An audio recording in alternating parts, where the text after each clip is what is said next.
à l'occasion de la rencontre de ce jour, je voudrais vous donner la position de la politique pénale du gouvernement de votre pays par rapport à la proposition du CNSA que vous avez tous suivi. Le CNSA propose la libération des prisonniers politiques,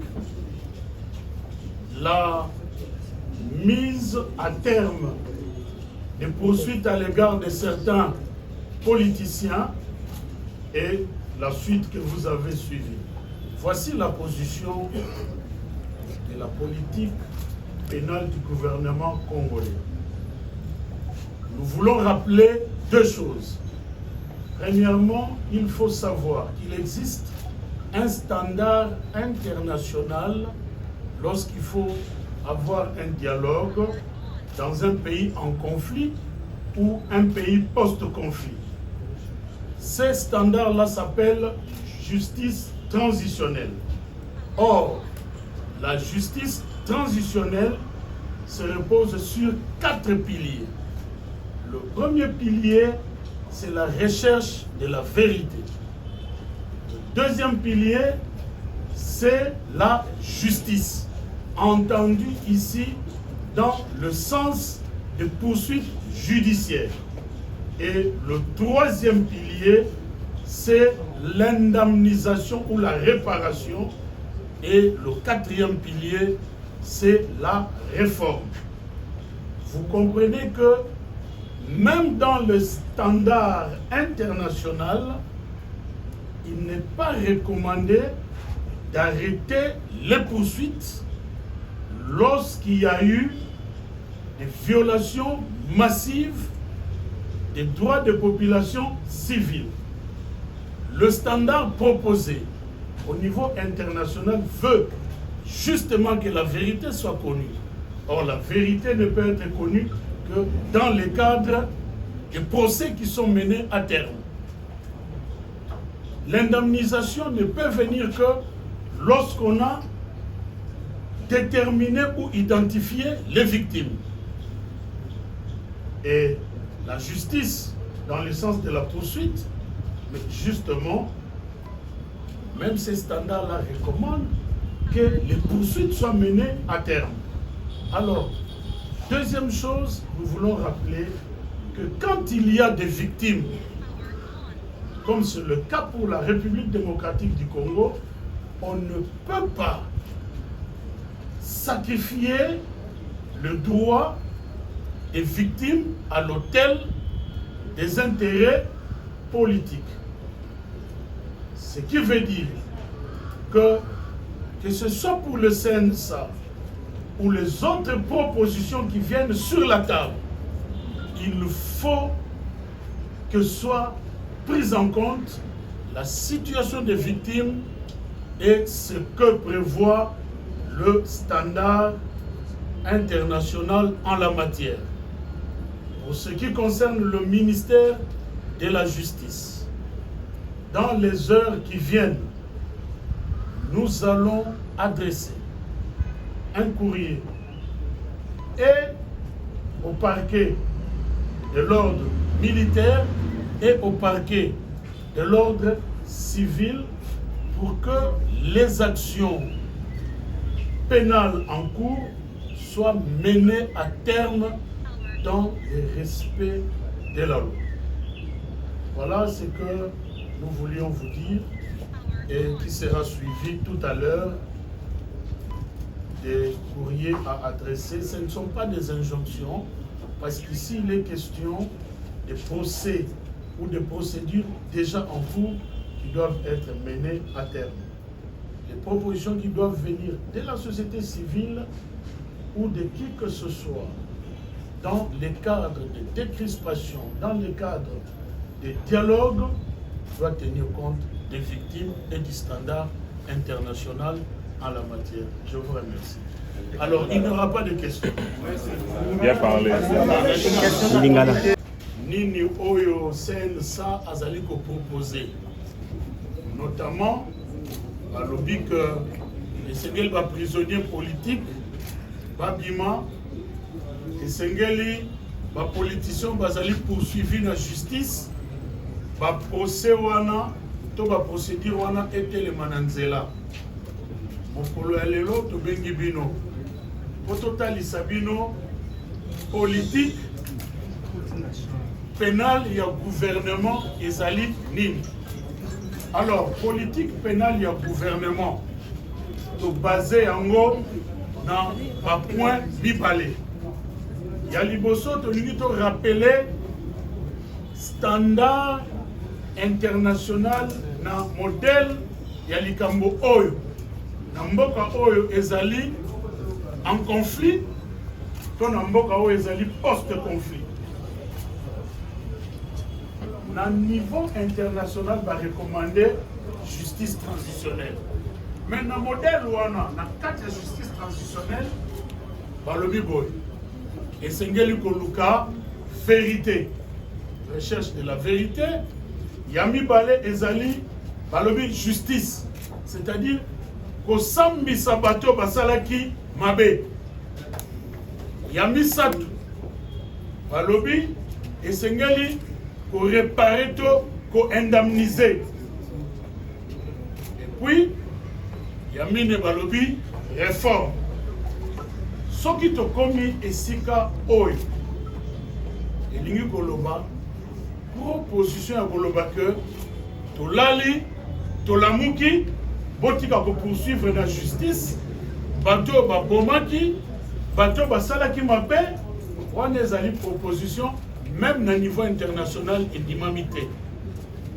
Ya mibale ezali boye esengeli na ba proposition nyonso ezali kosalema biso nyonso toyeba ete ba victime baza na kati. Ba victime baza na kati intérêt na bango ekoki kobwakama te ntango tolobi ke toye na ba proposition. Eza na batata bakufi batiki bana, bamama bakufi batiki bana, toza na bana ba mineur lelo orphelin, toza na bato batikali ba handicapé na bato ba perdre nyonso. Esengeli ntango tozosala proposition tokanisa pe ba victime oyo. Alors kolandema na makambo oyo mibale nde tolobi boye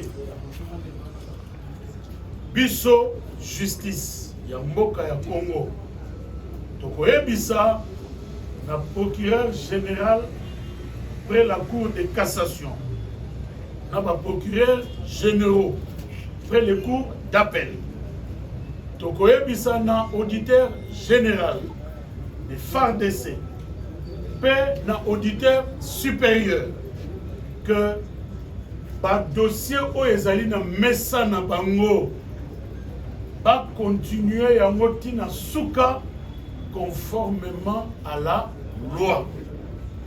Ma solo au étali politique, séparation des pouvoirs ezali. Bango basa musana bango tina suka. Et puis ba crimes internationaux ezalaka na régime spécial na mibeko ya mokili na biso. Vous continuez. Et je prends encore un aspect que j'allais oublier. Mesdames et messieurs de la presse, vous êtes là ce jour pour que nous puissions vous donner la politique générale du gouvernement en matière pénale. Nous avons ensemble suivi que le CNSA propose qu'il soit mis fin à des poursuites à l'endroit de certains politiciens. Le CNSA parle de la libération des prisonniers politiques. Le gouvernement, à travers le ministère de la Justice, voudrait faire observer deux choses. Premièrement, il y a ce qu'on appelle le standard international pour le pays en conflit ou le pays post-conflit lorsqu'on veut dialoguer et ramener la paix et l'entente. Ce standard s'appelle justice transitionnelle. Or, nous voulons faire noter que la justice transitionnelle repose sur 4 piliers. Le premier pilier, c'est la recherche de la vérité. Or, la vérité, on ne peut la trouver qu'à travers un procès, s'agissant des victimes. Deuxièmement, il y a la justice. La justice, entendue ici dans le sens des poursuites pénales. Troisièmement, il y a la réparation. Et quatrièmement, il y a des réformes à réaliser. Comment connaître la vérité? Comment poursuivre? Comment indemniser ou réparer si on met fin du jour au lendemain à des poursuites en cours? C'est pour dire que cette proposition ne rencontre pas le standard international en la matière. Et encore, nous voulons ajouter un deuxième point, c'est que dans ce qui se passe dans notre pays, il y a des victimes dont il faut tenir compte. Il y a des parents qui sont morts, qui sont laissés des orphelins. Il y a des personnes qui ont tout perdu. Il y a des personnes qui ont subi ces choses dans leur chair et qui sont devenues des personnes vivant avec handicap. Dans toutes les propositions qui peuvent être faites, que ce soit par le CNSA ou par n'importe quel organe, il faut tenir compte et du standard international et aussi de la présence de victimes dans ces dossiers. Concernant le ministère de la Justice, dans les heures qui viennent, nous allons adresser un courrier au procureur général près la Cour de cassation et aux procureurs généraux près les cours d'appel, à l'auditeur général des FARDC et à l'auditeur supérieur pour leur demander de mener à terme les procédures en cours conformément à la loi. Et cela sera dans le sens du standard international, mais aussi pour tenir compte des victimes. Je vous remercie. Donc là, vous avez les deux versions, en lingala et en français. Excellence, Monsieur le vice-ministre de la Justice et Contentieux international, assumant l'intérim du ministre d'État, ministre de la Justice et Garde des Sceaux, Mesdames et Messieurs membres du cabinet, Mesdames et Messieurs de la presse, ainsi prend fin le point de presse. Et j'ai pris l'assistance de rester sur place pour saluer les débats de